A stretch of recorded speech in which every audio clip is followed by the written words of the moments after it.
Hello everyone, आज हम GST के सेक्शन 16(2)(c) के बारे में डिस्कशन करेंगे। सेक्शन 2(c) ऑफ जीएसटी ये कहता है कि यदि आपने किसी भी वेंडर से इनपुट लिया है, चाहे वो एज ए गुड्स के लिए लिया हो या सर्विस के लिए, और अगर वह उस जीएसटी को सरकार को डिपॉजिट नहीं करता है, तो उसके बिहाफ पे आपने ही इनपुट लिया है, आपने वेंडर को पेमेंट भी करी है, जीएसटी की भी पेमेंट करी है, तो आपकी लायबिलिटी बनती है कि उस पेनल्टी को जीएसटी को पे करने के लिए। अब ये सुनने में बड़ा अजीब लगता है कि भाई दूसरे की गलती की सजा हम क्यों बियर करें, बट सेक्शन 2(c) यही कहता है। इसके लिए क्या है, जरूरी है कि हम सतर्क रहें। रिसेंट में एक बहुत ही इंपॉर्टेंट जजमेंट आया है, Bhandari scrap trader versus union of India and others.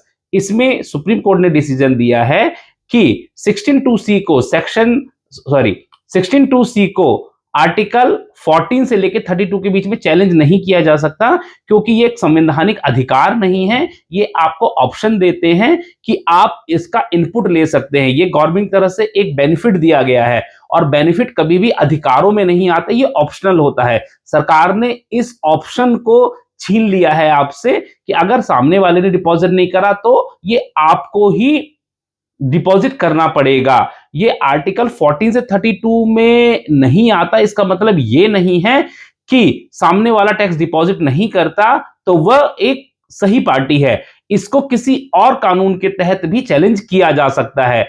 Even ये इस भंडारी स्क्रैप ट्रेडर के केस में सिर्फ 16(2)(c) के लिए ये जजमेंट आई है कि क्या एक कॉन्स्टिट्यूशनल वैलिड है कि नहीं, ये ना कि ये कहा गया है कि सेक्शन 2(c) ठीक है कि नहीं। सेक्शन 2(c) को अभी भी हम जीएसटी में चैलेंज कर सकते हैं, अगर हम उस पार्टी को पकड़ करके ले आते हैं और वो पार्टी उसका टैक्स डिपॉजिट कर देती है, तो हम कुछ हद तक बच सकते हैं।